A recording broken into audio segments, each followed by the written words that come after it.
Welcome, everybody. How lovely to see so many people here today. We're joined by many friends from across the sector, many people from communities impacted by viral hepatitis.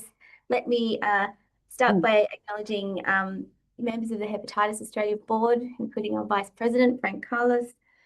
We have colleagues from the department, the Commonwealth Department of Health, joining us, and I can see colleagues from state departments here as well. Hi, Carla, I can see you there. We have, of course, members from across our national network of community hepatitis organisations. Welcome to all of you. Denise Jarrett, Dr. Denise Jarrett, President of Hepatitis New South Wales, is here. Members of our Research and Clinical Advisory Group, a very august group of leading hepatitis researchers from across Australia. And of course, there are many people on this call who live every day with viral hepatitis. It's hard to live with. It's hard to talk about. Thank you for letting us advocate on your behalf. I am joining today's conversation from the lands of the Ngunnawal people. It's my very great pleasure to introduce Selena Walker to provide us with a welcome to country. Selena is a highly respected Ngunnawal elder, a long-time supporter of Hepatitis Australia. Selena, welcome. Yuma, thank you. Balaganya Jelena Walker, Darawanuna. Hello, my name is Selena Walker and this is Ngunnawal country. I want to first start by acknowledging my elders, the Ngunnawal elders, and pay respect to my elders past, present and future. Also want to acknowledge the recent passing of my grandmother, Auntie Agnes Shea, who was the most senior Ngunnawal elder here. I want to acknowledge any other people, Aboriginal people that are online or streaming in from Ngunnawal country. Welcome my brothers, sisters, aunts and uncles. And of course, I extend that acknowledgement to elders past, present and future from all the countries across this great land, and pay respects to the traditional owners of those lands in wherever you are streaming in from. Thank you once again for inviting me here to the Welcome to Country. My grandmother was a huge advocate for hepatitis C and, alcohol and other drug sectors. And so, it's great that I can continue her legacy and, that legacy, is in line with this year's NAIDOC theme, the next generation. And, I'm able to deliver a Welcome to Country because of the work that, she's done, as well as many other elders across this nation. And, that's a legacy that I'll continue to hold. And, I'm able to do that, because of the vision of my elders and the strength of our mobs. So, I want to acknowledge that as well. For those that don't know, that the Ngunnawal community are the traditional custodians of Canberra and the region. You may not be aware that the Ngunnawal Nation is made up of several family groups and not just individuals who represent this country. Therefore, as a community, we have an elected body known as the United Ngunnawal Elders Council to represent us, along with the Aboriginal and Torres Strait Islander elected body of the ACT. This is important for you to understand and acknowledge, for our identity is a collective identity. There are other Indigenous and non-Indigenous people from around the nation, the country and the world who have come to live on Ngunnawal land. I'd like to acknowledge and welcome you all. The tradition of welcoming the people to country is a practice that was handed down by our ancestors, old people and elders from the beginning of time. Before entering another person's country, you would first announce your arrival and not enter until the traditional owner formally welcomed you. Reason for this practice was to protect your spirit whilst in another person's country and also to show respect for the country which you are entering. It's wonderful to see that this practice is now recognised and respected. I guess it's not like entering into someone's home unless you're first invited. The Ngunnawal people, as within all Aboriginal people, have a great heritage that we would like to share with all Australians from every walk of life. As you are aware, Canberra means meeting place. And Canberra has been a place of gathering for many Aboriginal tribes of Australia to come together to deal with important business and also for ceremonial purposes. Our Ngunnawal ancestors believe in the importance of people gathering to build relationships, share knowledge, and to celebrate the gift of heritage and history. We believe it's important for all to recognise our unique history and to gain an understanding that our land is our heritage and how loss of the lands has disconnected so many Aboriginal people from their spiritual links, cultural heritage, and identity. Reconciliation is not just a word, it is an action, and it's a human rights movement. As an Aboriginal person in this country, I've only been counted as a human being for 58 years. Let me repeat this while this sinks in. I, as a beautiful Black woman in Australia, have only been counted as a human being for 58 years. I'm only 44. We are very young in our reconciliation journey here in Australia, but we're on the right path. By incorporating proper cultural protocols like welcome to country, smoking ceremonies, didgeridoo playing, etc., we are on the road to true reconciliation. It does still hurt me, though, that my dad was born a tree, that my grandmother was a mother in this country before she was a human being. So I ask you all to take a moment and think about how old you are, how old your elders are, and how old your children are, and what you're doing to contribute to that reconciliation human rights movement. And so, in the spirit of reconciliation, from the Ngunnawal people to you, Yumalandi Yunanga Yarabu Yangu, which means you may leave footprints on our land now, or in other words, welcome to country. When we speak of footprints, we don't talk about our physical footprint. We speak of the work that we do today for the people to follow tomorrow. The footprint that Hepatitis Australia and all of the local councils are doing towards that footprint is vitally important, and it's getting bigger. It's going to be huge for our future generations. So continue with the great work.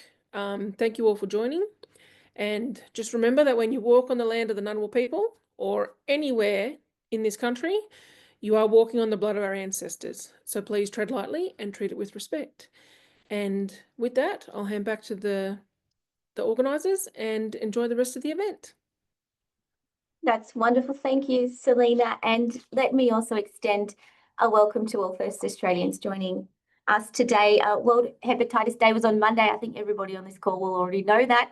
We, Hepatitis Australia, partnered with NACCHO to do some national awareness raising through the media of the disproportionate impact of viral hepatitis on Aboriginal and Torres Strait Islander communities. I might get someone from the team to drop into the chat a link to the fact sheet that we've developed with NACCHO, which talks about some of that impact and some of the amazing work and some of the achievements that we've had in addressing that impact, but also, we acknowledge that there's still a long way to go.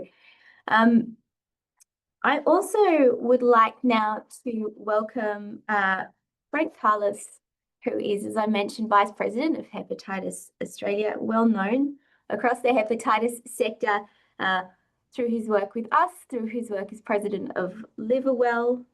Like many people working across the community hepatitis organisations, Frank is a person with lived experience. He does a lot of work driving activity quietly, often in the background, sometimes up the front in key leadership positions in Hepatitis Australia and our members. But he's also had a number of senior roles across the Victorian Public Service. So Frank, welcome. Thanks for joining us. Thank you very much, Aunt Lucy, and welcome. Good morning, everyone. Thank you for joining this important event. But can I firstly thank Selena Walker for her warm, informative and impactful welcome to country, and to also acknowledge the traditional custodians of the lands on which we gather today, land which has never been ceded. I'm joining personally from Kira Wurrung country, part of the Maar Nation in southwest Victoria, and you can see the great Southern Ocean behind me. And I want to extend my respects to elders past and present, and extend that respect to First Nation peoples here today. It is a great pleasure to be here today representing the Hepatitis Australia board and the organisation to launch this great document. And as you mentioned, I am a person with lived experience of hepatitis C. One of the 63% of people in Australia that have been cured since 2016. I had earlier received a liver transplant early in the year 2000. And I'll take this opportunity to, as well as acknowledging World Hepatitis Day, to highlight that this is also Organ Donation Week, Donate Life Week, which is dedicated to acknowledging organ donors and to promote organ donation registration. As you know, only too well, Australia has the opportunity to eliminate two deadly diseases this decade, hepatitis B and hepatitis C. They're both preventable, treatable, unbeatable, but we must take action for the 300,000 people in Australia who deserve to live free from these diseases. Hepatitis Australia, as the national community peak, leads Australia's community response to viral hepatitis, and we proudly work in partnership within the broader sector so that in the future everyone can live free of the impact of viral hepatitis. The document we're launching today, If Hepatitis Was 100 People, represents a significant and innovative approach to the way in which we analyse the people that are affected, and to help us better understand the impact of viral hepatitis. And also so that we can assist in better targeting the national response to most effectively do that in Australia. And I want to thank everyone that's been involved in the production of this document. I know it's been a team effort, and I really appreciate that. Finally, as I've already shared, I am a person, in a way, unfortunately, a person with lived experience of hepatitis C, but I also consider myself to be very fortunate to be the beneficiary of the hard work and the dedication of all of you in the sector, the clinicians, the researchers, the community, and PE workers, all the different people and different professionals that have and continue to advocate on behalf of the affected community. Your work is saving lives, and you should be very proud of that. And I want to thank you for it and for being here today. I'll now hand back to Lucy. That's wonderful. Thank you, Frank. And thank you for so generously sharing your lived experience with us and the work that we do. So we're here to launch our new report, If Hepatitis Was 100 People. We're going to give you a briefing on what's in the report. We then have an amazing group of panelists with very deep expertise, both clinically in community work, to talk about some of the findings, and then there will be time at the end for us to have a discussion. So if you want to pop things in the chat, if you have ideas, please feel free to share them. We'd love to hear from you. We probably will try and take a group photo at some point, so if you'd like to, I'll let you know when it's time to turn your cameras on, but keep them on so we can see you and interact with each other as we're going.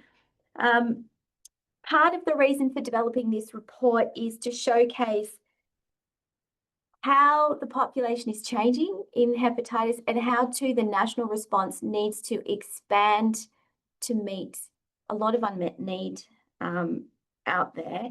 So what we might do, I'm going to go first to Grace Hogan and John Didlick from Hepatitis Australia to provide us with an overview of the report. Grace Hogan is Hepatitis Australia's Communications and Partnerships Manager. She has done a phenomenal job this week of getting us a lot of media coverage for this report. I think we did SBS News on Sunday night, we did The Guardian, we've done the Canberra Times, which was syndicated across a number of rural papers, ABC News is everywhere, lots of radio, lots of Indigenous media. So it's been there's been a lot of interest in this, which is really fantastic. John Didlick will also present. John is a core part of Hepatitis Australia's policy team. He provides a wealth of policy and technical expertise to the organisation. He was also very instrumental in the development of this report. And John, as many of you know, is the former Executive Director of Hepatitis ACT, and we're lucky to have him working with us now too.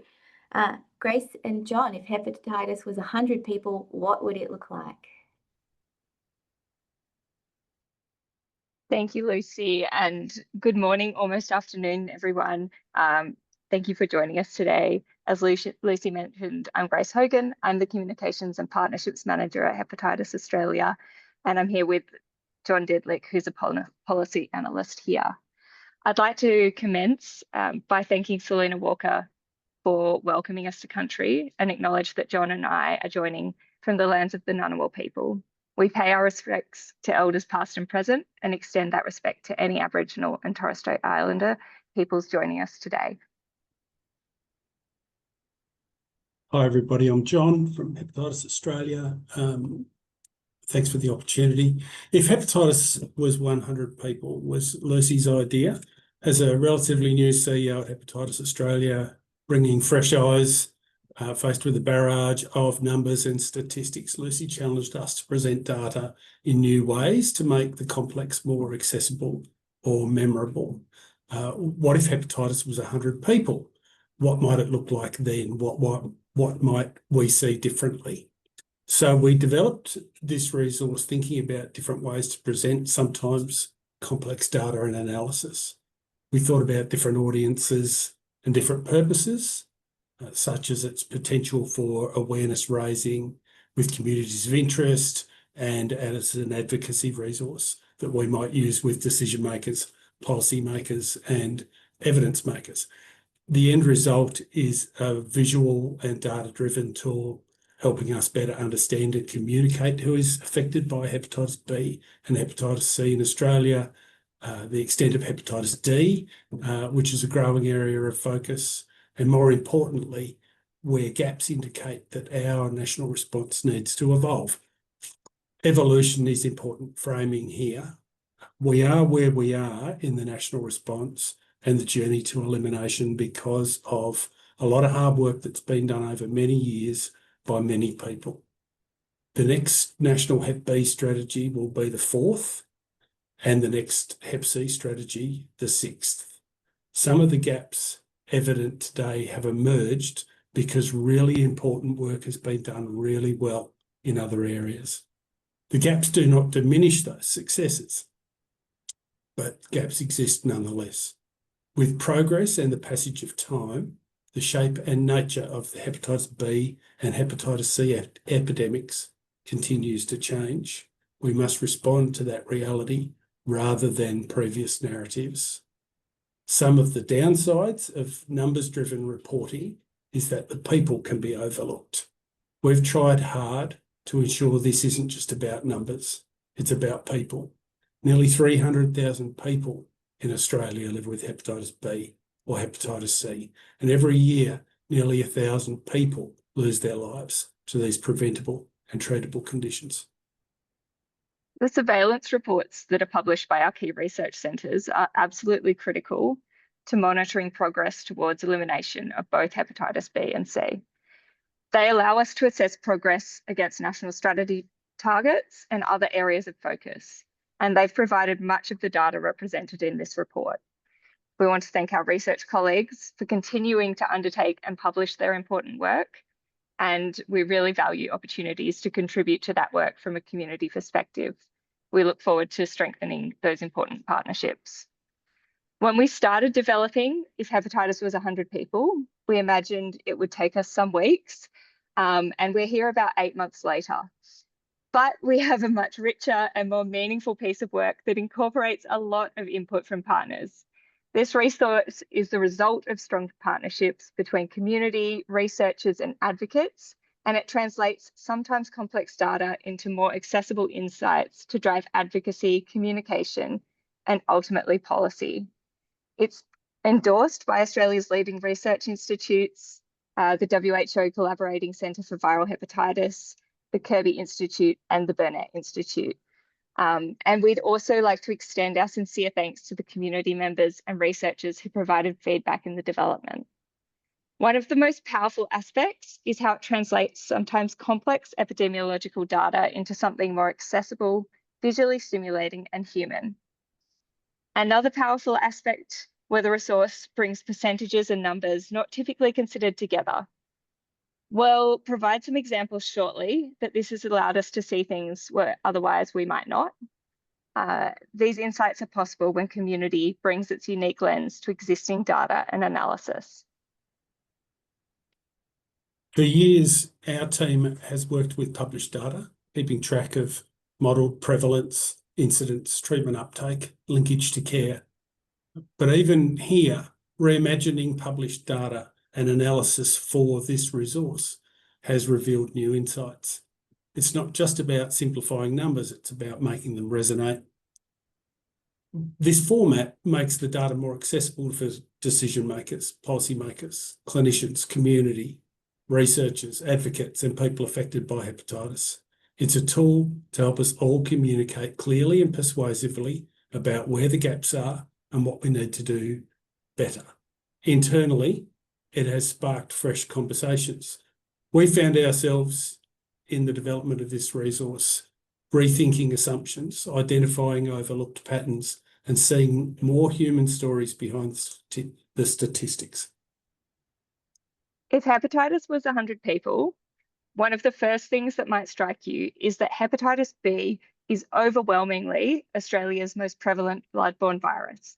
It easily accounts for the majority of bloodborne virus cases in Australia, due in part to the success of hepatitis C cures and also the absence of hepatitis B cures, which people are working very hard to develop. When you consider co-infection, hepatitis B now accounts for 3/4 of all viral hepatitis cases in Australia. Despite this, investment and prioritisation have not kept pace. Hepatitis B is the largest and arguably the most impactful bloodborne virus, but remains significantly under-resourced. That disparity is something we must address. 70% of people living with hepatitis B in Australia were born overseas. When we think about the distribution of hepatitis B in Australia, we often consider country of birth. We are immediately conscious that lots of people with hepatitis B in Australia were born in China, Vietnam, and the Philippines. As these countries are high sources for migration and have an elevated prevalence of hepatitis B, just because we hadn't really thought about it in these ways, or thought about Australia in those terms, it was somewhat surprising to us to see clearly that the leading country of birth for hepatitis B in Australia is Australia. Next slide, thank you. Yet there is tremendous ethnic and cultural diversity within Australia's hepatitis B affected population. 56% speak language other than English at home. 7% are Aboriginal and Torres Strait Islander people. Engagement in care and treatment for hepatitis B nationally is higher among people born overseas than it is among Aboriginal and Torres Strait Islander people and among non-Indigenous Australia-born people with hepatitis B. While engagement in care and treatment is a good thing, this disparity might indicate a blind spot. The changing shape of the hepatitis C epidemic is another example where this resource can help us understand and communicate important changes and gaps. Thanks to unrestricted access to direct-acting antivirals and the incredible work of peers and other community leaders, the number of people living with hepatitis C has more than halved since 2016, and that's a huge success story. Uptake amongst people who inject drugs is quite remarkable, but we're not done. Great success and progress in some areas has exposed gaps in others. 84% of people living with hepatitis C today no longer inject drugs, or they never did. This means they're harder to find. Even if diagnosed previously, they're often disengaged from care, and many are unaware they need treatment. We've reached the hardest part of hepatitis C elimination. We need to continue to be innovative and find new ways to reach different groups of people, but we also can't lose the hard-fought gains we've made. Ongoing peer-led programs and harm reduction remain essential to the national response. We see what happens without this effective harm reduction in Australia's prisons. 5% of people with hepatitis C in Australia are in prison on any given day. Yet in 2023, 42% of all people treated for hepatitis C were treated in prisons. In New South Wales, where retreatment data are available, 40% of Hep C retreatments are delivered in prisons. The more often a person is reinfected in prison, the more likely they are to be Aboriginal and Torres Strait Islander. Almost half of all people in prisons report injecting drugs and ever injecting drugs, and 1 in 7 reports injecting drugs while incarcerated. Some people are injecting in prisons for the first time. Community-based needle and syringe programs are a critical feature of Australia's response to hepatitis C, but our inability to implement harm reduction in prisons continues to undermine human rights and progress to elimination. We're running a bath with the plug out and congratulating ourselves on the amount of water coming out of the taps. People in prison with hepatitis C absolutely deserve access to treatment, just as they deserve access to the means of preventing transmission. Australia has committed to equity thresholds in our national hepatitis B and hepatitis C strategies. Our targets can be considered achieved when they are achieved by all relevant priority populations in all jurisdictions and regions. This includes people in prison and Aboriginal and Torres Strait Islander people.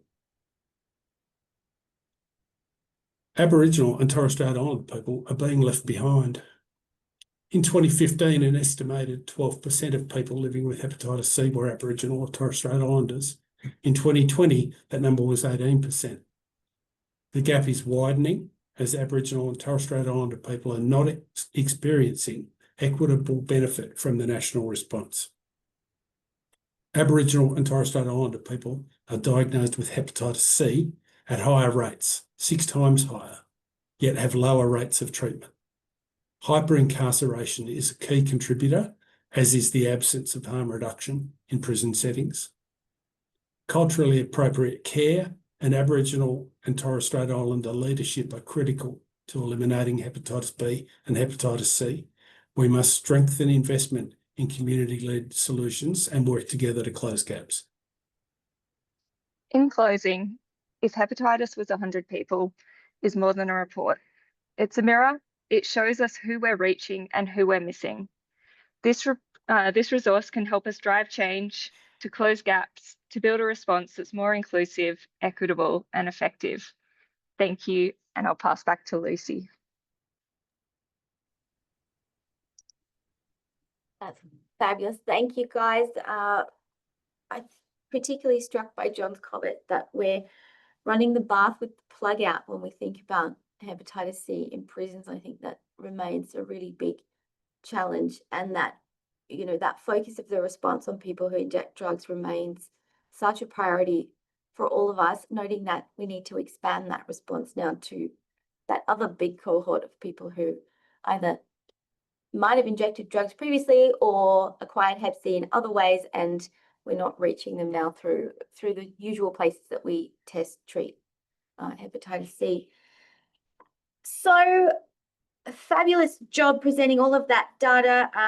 The data is, of course, based on work done by the Doherty, Kirby and Burnett Institutes. Our partners are equally important, people from communities who ensure that work is non-stigmatizing, it's safe, it's effective. It's the role of community hepatitis organizations and our sector partners from the art shows, from Scarlet Alliance, from AVOL, from ASHAM, you know, there's so many I could name, to really help find those we're missing in the national response and get them connected to care. That is the challenge. To talk a little bit more about that pathway to care, we're going to go now to a panel discussion with our amazing expert panelists. Before we do that, we're going to do a very quick photo. So put your cameras on, put your lippy on, and we are going now. Sarah, I think you're taking the photo. Is that correct? Yes. All right. So I am going to say 1, 2, 3, smile. And we'll take a photo. 1, 2, 3. Stunning. Do we need to do it again, Sarah or Emily? You guys are on mute. Can I hear you? We good? Do we want to do one more photo, Sarah and Emily? Yeah, let's do one. One more? Okay. 1, 2, 3. Smile. Beautiful. Thank you. I did check the other pages. You did turn your cameras on and smile. Well done. Okay, let's go now to our panel discussion. Wonderful experts. Let me introduce them. Willis Eng is a Hepatitis B Project Officer at Hepatitis New South Wales. Welcome, Willis. Nikki Newley Guevara is the cultural lead for Aboriginal and Torres Strait Islander people at Hepatitis Queensland. Familiar face to many of us. Welcome, Nikki. Jen McLaughlin is the senior epidemiologist at the WHO Collaborating Centre for Viral Hepatitis, the Doherty Institute, someone we turn to often for technical advice. Dr. Sky McGregor is an epidemiologist and senior research fellow at the Kirby Institute at UNSW in Sydney. And Dr. Jackie Richmond is a registered nurse working at the Burnett Institute in the Eliminate C Australia partnership. Jackie, I don't think that even touches the sides of all the other work you do to support us, to support the wonderful hepatitis nursing workforce as well. Given how much we love our Hep nurses, Jackie, we're going to come to you first to talk about hepatitis B. Just before we do that, keep dropping your questions into the chat. We're getting some really interesting questions. Somebody's made a point about the need to destigmatize and decriminalize. I think something that all of us are thinking a lot about. I will just mention that for most people, hepatitis B is not a barrier to permanent migration anymore, and we have to do more to address that misconception because it's stopping people coming forward for care. But Jackie, let me come to you. So more than half of all people living with Hep B in Australia are not receiving the care they need. Clearly, this is a systemic issue. It requires systemic innovation. And HepAus is running a workshop looking at some of this next week, just before the Viral Hep conference. Jackie, what do we need? What can we do to get people connected to the care and monitoring that they need? Thank you, Lucy, for that question and for the invitation to be here. The non-epidemiologist from a research organisation, just putting it out there. Jen is my go-to girl as well for everything. Just acknowledging that I'm joining from the lands of the Wurundjeri people of the Kulin Nation in Melbourne, and I pay my respects to elders past and present. So I think this is such an incredibly important issue in terms of reflecting and really taking a very person-centred approach. My concern with hepatitis B is that we still don't actually know what people with hepatitis B want and how they want to access healthcare. So dare I be the cliche of somebody working at a research organisation and saying that we need more research, but I do think that we need to hear from people living with hepatitis B about how they want to access care. The work that Jack Wallace has done over the years has really educated me on healthcare systems around the world. And I'm constantly reminded that people coming who've been living in China or Vietnam are used to accessing healthcare at specialist hospitals. And so we come here and, you know, we do have specialist hospitals available, but we're really trying to transition that care into primary care. I want to know how that makes people feel. I want to know that they feel comfortable in terms of accessing care that way. So in my ideal world, it would be to co-design models of care with people with hepatitis B so that we are providing care in places and in ways and with health professionals that they wish to access. And of course, I think it's also broadening beyond the medical specialist field. Obviously, I am a nurse and I will always fly the flag of nurses. Nurse-led care in hepatitis B, I don't think has been fully explored or implemented. We can see in pockets around Australia where it works very well.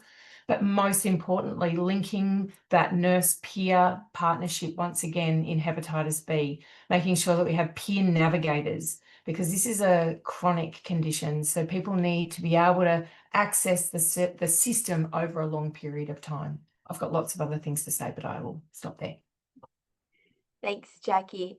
And thank you for mentioning Jack Wallace, who is, of course, the founding CEO of Hepatitis Australia. Hi, Jack.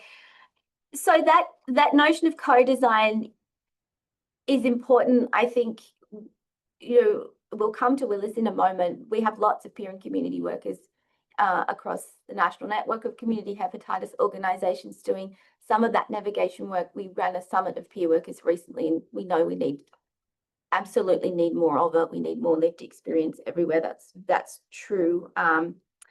Jen, I just wonder if you want to pick up on any of that conversation particularly around that transition and the decentralization of care and thinking about people in primary care settings. Yeah, absolutely. I completely agree with everything Jackie said. And we do see, in the data when we look at if hepatitis B were 100 people, only 20 of them are accessing their regular care via a GP. And although, that specialist model may well be preferred by some people, and I think we definitely have to acknowledge that there isn't scope for all 220,000 people living with Hep B to be managed in specialist care, and that's not going to suit a lot of people. And so I think we need better integration of the different components of the healthcare system to make sure that people are getting the care that they need, where they need it, and really kind of addressing that. What do people want? Where can we provide it? And how can we, strengthen these systems? I think we're often working in our little silo in hepatitis B or hepatitis C or whatever it is, but I think we're all aware that the primary healthcare system in Australia is really under a lot of pressure at the moment, and telling someone to just go and see their GP isn't necessarily going to solve the problem if that's not accessible for them, if bulk billing is not available, those kinds of things. So I think we also need to, as a sector, really advocate to provide more support and more funding to that system, so that we're not just saying to GPs, well, take on an extra couple of diseases because we think that's your responsibility. I think we need some more systematic approaches. And I just, one other thing on the asking people what they want, I completely agree with you, Jackie, 100% that we need to do that. I would advocate that research should always be tied to an actual intervention that is planned and funded. I think we need to stop going to people with hepatitis B and saying, what would you like? What are your feelings? We're not going to do anything about that because we don't have the funding. I would really like to see that all be part of, like you said, co-design process. We ask and then we act and then we measure what happened. Mm-hmm. Yeah, no, that's an excellent point. And what we see through people that we reach through the HepLink program is that often people walk out of a clinical setting with 1,000 questions about a condition of it. Often they're living within secret because of the stigma. And so creating spaces where people can ask all of those questions that they have, provide all of that post-test counselling that people need, has to be part of that systemic response. Willis, you're working all day, every day, doing incredible outreach community work alongside the team at Hepatitis New South Wales. So 70% of people living with Hep B born overseas, 56% speak a language other than English at home. What does this say about how we need to support the Hep B community? Well, we're looking at who do we need to actually help together to work in the space. Oh, first of all, I'm Willis from Hepatitis New South Wales, working in the Hep B space, and also launched a national point of care testing program that focuses on hepatitis B called Liver Care, which is trying to bring testing and direct connection to tertiary care to the communities. So we've all definitely faced barriers while attempting to engage and support those with Hep B speaking a different language, right? So a lot of us might think like language support is very important, but it's definitely not enough. Like we often place the emphasis on language, which is the key to communication. Well, like translated resources, and they are valuable, they take a lot of efforts, but the cultural connection is what really opens the door. Like culture is not the barrier, it's the key to connection. So like through many years of work, we have 4 different principles and find out who do we need to work together to get the most effective outcomes. So first of all, it's community communicators. So we need to stop using Google Translate because it sucks. Like I was at a restaurant the other day, it literally translated German pork knuckle into German sexual harassment. And I was tempted to order it that day, but I didn't. But yeah, the effective communication, it requires more than just word-to-word translation. Like when the message is actually culturally adapted, it uses clear and straightforward languages and align with how people think and communicate. That's where the relevance and the resonance occur. So that's where the trust is built. So community communicators, that's number 1. Number 2, is it multilingual or multicultural staff that we need? Like a multilingual staff would know how to say the word hepatitis B in another language. But the cultural staff, multicultural staff, is the one who understands the stigma, the fear, the cultural sensitivities that surround it. So they can explain the condition in a way that's not just accurate, but also respectful and reassuring. And number 3, we need community connections. So we need the connections so that we can carry out in-language and in-place outreaches. So as we said earlier, like trust happens when people hear the information in their language, in the way that they understand, and also in a place where they feel safe. Like we can always reach them in their own space. Like, would you rather talk about your liver in a cold clinic room or over some warm tea and snacks at a local community center? It's cold outside, so I'd always say warm tea helps. It makes it so much easier for them to listen and to ask the question and then to engage. So it's not about us giving the information, it's about building the access and connection and giving them the confidence. And number 4, who is needed? It's us who work in the space, to understand and respect the diverse in the health beliefs. And then when we aim to like connect, not correct. So even if that means they just keep nodding their head while they tell you that one cousin who cured everything with a green melon soup, like we just need to acknowledge the cultural views on health and the illness and healing. We don't judge them. We create the space for the trust. They feel seen and valued and safe. And that's where we can engage with their own care. So now that's saying back to the question, like who do we need while working in cultural appropriate working?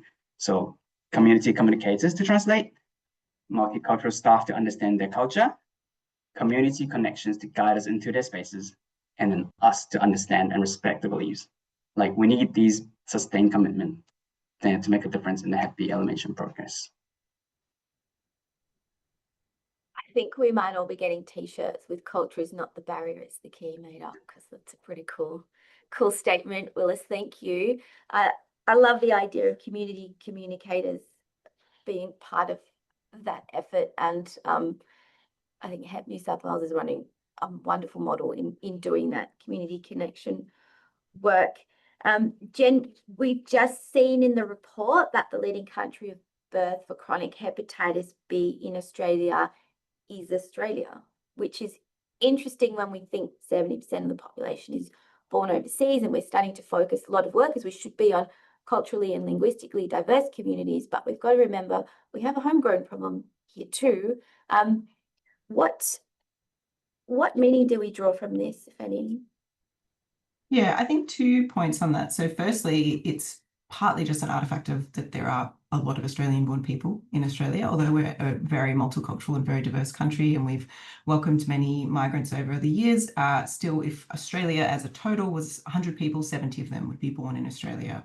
And so to the Hep B population, for that to only be 30, it really shows the significant disparity. So the disproportionate burden of hepatitis B in overseas born populations. So compared to, for example, China, 18 people of the population living with Hep B, it's only 3 people in the total Australian population. So it's sort of about that relativity. But yeah, absolutely, it's a population that we still need to be, sort of considering and keeping in mind in our responses, and making sure that that's acknowledged.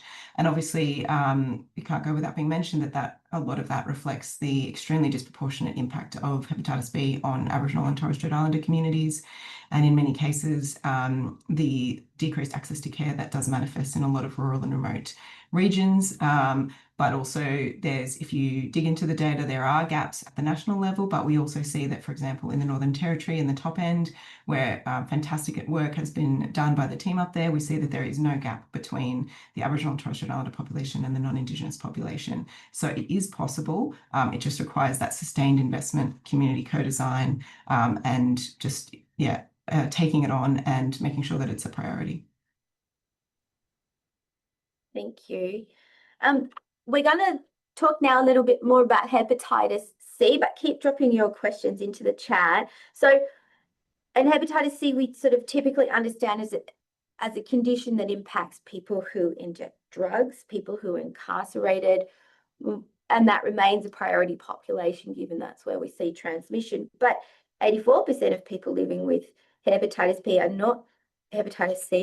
not people who currently inject drugs.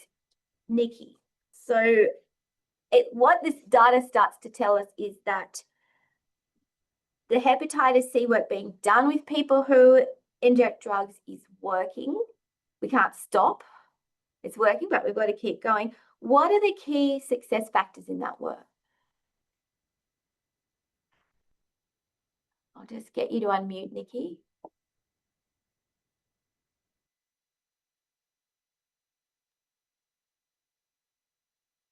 How's that?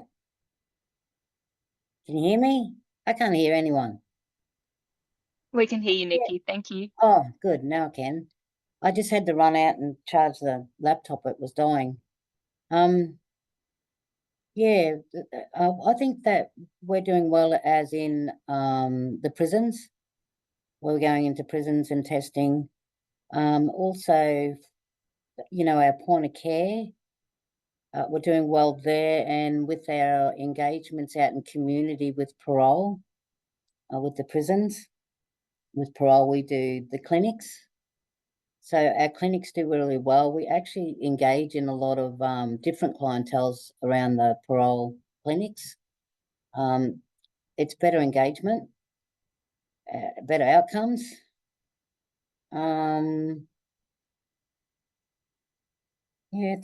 Yeah. I mean, you know, we have the high prevalence. We're high prevalence in prisons. So, and with our Indigenous inmates too, the high rates of Indigenous to non-Indigenous. I think that the work that we do is excellent. I would echo that. Yeah. I think the community corrections work that HEP Queensland does is amazing. We're about to see more of it coming from HEP ACT as well. So, I mean, I think it's a really important point that you make. Sky, you think about prison settings, anything to add here too? Yeah, thanks, Lucy. Just first, congratulations to Hepatitis Australia on this report. It's fantastic to see, and it makes it even more digestible for me. But I think the success, really, we can't argue how important community leadership is and peer-led responses, which have been really crucial for the response among people who inject drugs. I think I'm struck particularly at the moment, you know, Australia introduced needle syringe programs in 1986, and you look at what's happening in the region at the moment with substantial increases in HIV and hepatitis C, and those countries still don't have access to NSP. So I think that long-term commitment to harm reduction has been really crucial to ensuring success among people who inject drugs. And then, of course, since DAAs have become available, is treatment access. But I think we need to moderate that, and echoing John Didlick's comments that we need to celebrate the successes at the same time as continuing to focus on these gaps and persistent inequities. And NSP in the community is one thing, but the settings where it's missing is substantially, so prison settings we've talked about, and consideration of reinfection rates there as a consequence. Yeah, I think that's a good point. And, you know, our colleagues at NTARC and the NT tell us that they see more needle sharing, handing out more needles and syringes than they have before. So there's definitely need there. Jackie, that 84% of people living with Hep C who are not currently injecting drugs, what does that mean for the national response going forward? Where do we need to expand the activity? Yeah, Lucy, and I think I just echo really loud and clear what everybody's saying here. We're not saying to stop working and prioritising people who inject drugs. I think that's really, really important. We need to maintain our harm reduction efforts and those very successful programs working with people who inject drugs. But let's sit back and look at why they've been successful. And I think one of the key things there is that they take the care to the people. They're not waiting for people to come to us. And I think what we see, there are so many missed opportunities within healthcare settings. We know that there's data that's been coming out through research, people looking back and saying people who've had a late diagnosis of hepatitis B or C, so many of them have been in hospital. They've had blood tests. Pretty much all of them have been to a GP. So just like what we're doing in work that's focused on people who inject drugs, is we're trying to bring our friends. Now, for me, my friends are the alcohol and other drug nurses. They're the homelessness nurses. They're the nurses working with people with mental illness.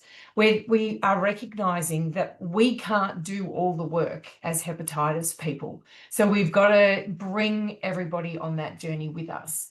You know, we've been working with general practice and primary care for so many years, but to now change the rhetoric and say that there are people out there who may have been diagnosed have they actually been linked into care? So Asham's Beyond the Sea program I see as being particularly critical here as well, trying to go through and find people who might be right in front of us. And then, of course, all the people who aren't right in front of us. How do we raise their awareness around hepatitis C? I think about the Motivate C study that's been conducted, and they did some regional advertising, and they had people ringing up saying, I've got that. I didn't know there was a cure for that. So I think really recognizing that the role of awareness raising and having that very strong call to action, call HepLink, contact your local healthcare worker, make it very clear that there is something that can be done. And, you know, as much as possible, bringing the generalists with us who are potentially caring for people who fit into this group. You know, living with Hep C may or may not know, but, you know, they're there. We've just got to go to them once again. Yeah, you know, we will pilot later this year. Hepatitis Australia will pilot an outreach, some advertising targeting that particular group as well to see what messaging works. In part of the co-design with people with lived experience of Hep C, one of the messages that came through was it would be great to convey that you don't need to tell your GP why you want a Hep C test, that there's still quite a lot of concern about revealing how you might have come to acquire the condition. I mean, that stigma shouldn't exist, but it does. So how do we meet that in public health messaging is a big challenge. Thanks, Jackie. Sky, 42% of all treatment for Hep C was initiated in prisons. The prevailing narrative around the relatively high treatment rate in prison settings is how critical it is to achieving elimination targets.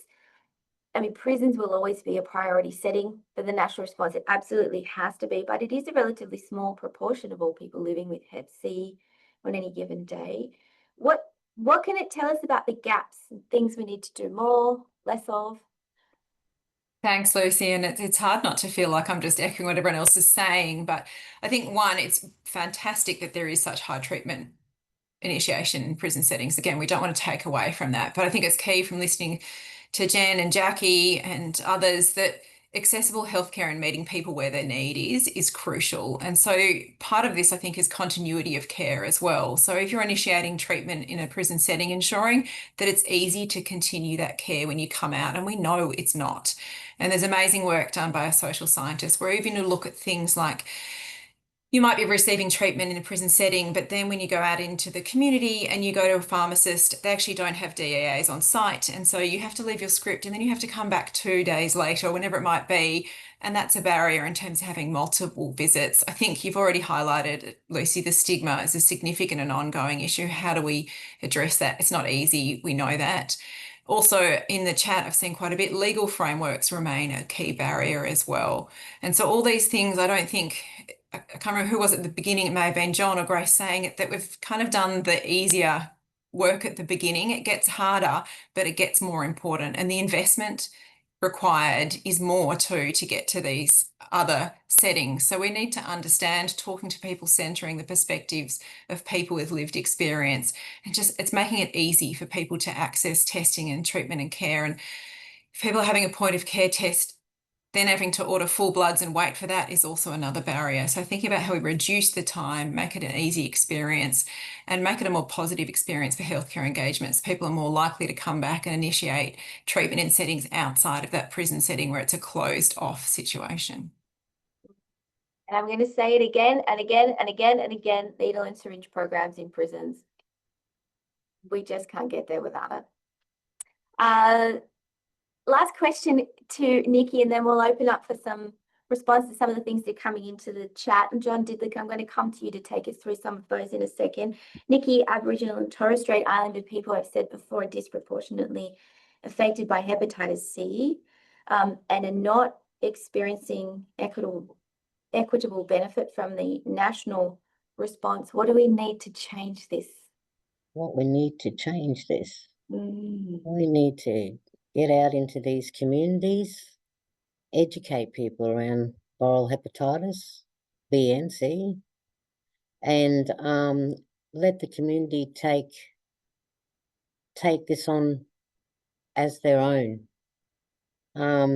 Like taking their education, leave it with them and make them accountable to be able to move on by using organisations like ourselves for the resources, and also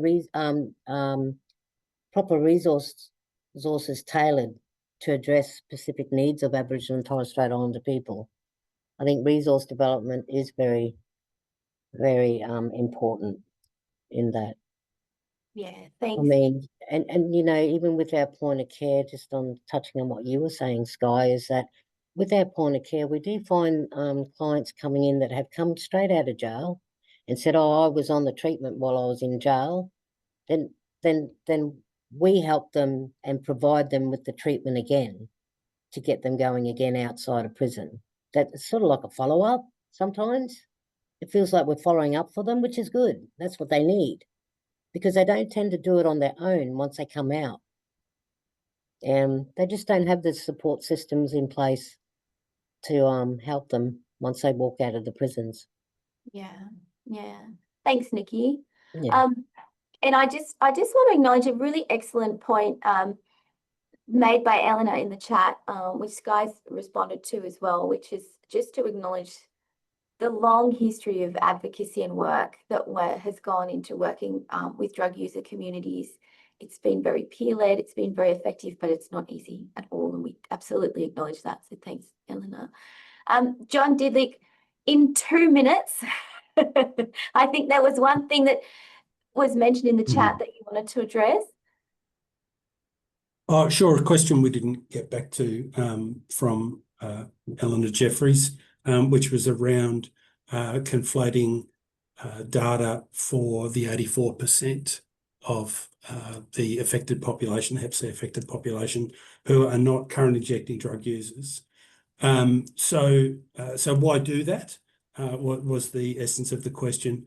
Prior to the DAA era, around a third of people living with hepatitis C in Australia were people who currently inject drugs, and that number is around 16% now. And this is a massive success story of the national response to hepatitis C, and massive success for the rollout of DAAs. It's important that we look for success stories so that we know what it is that we're doing well. It's also important that we look for gaps and areas of unmet need. And as I mentioned earlier, when we presented the report, some of the success stories in the national response to hepatitis B and hepatitis C are so dramatic that they throw light on areas of unmet need. And this is one of those cases. So people living with hepatitis C who are not engaged in services for at-risk groups, and there was a question about this further down the chat as well. You know, we're talking here about people who injected drugs in the past but no longer, or people who contracted hepatitis C in other ways. They are representing a significant area of unmet need in the national response. So if there are 69,000 people living with hepatitis C in Australia, and around about 11,000 of them are people who currently inject drugs, then that's not to say that work is not critically important, because it is. That's not to say that anybody is suggesting that prevention, testing and treatment in people most likely to contract hepatitis C is not important. It means that there is a significant area of unmet need, and we need to do more. Not things differently. We need to do more. We need to invest more. Thanks, John. A great point to finish, because I just noticed we're on time and we could probably keep going for another hour quite easily, but we won't. We'll let you all go and eat your lunch or have your morning coffee, depending on where you are in the continent. To our panelists, thank you so much. Fascinating discussion. Really generous of you to contribute time in this busy World Hepatitis Day, week, month, year. To the Hepatitis Australia team who pulled this report together, got it done, got it launched. Thank you so much. To all of the attendees today, we will send you a copy of the report. It's coming your way. If you have more questions and you want to keep talking to us, please reach out. We'd love to hear from you. Thank you.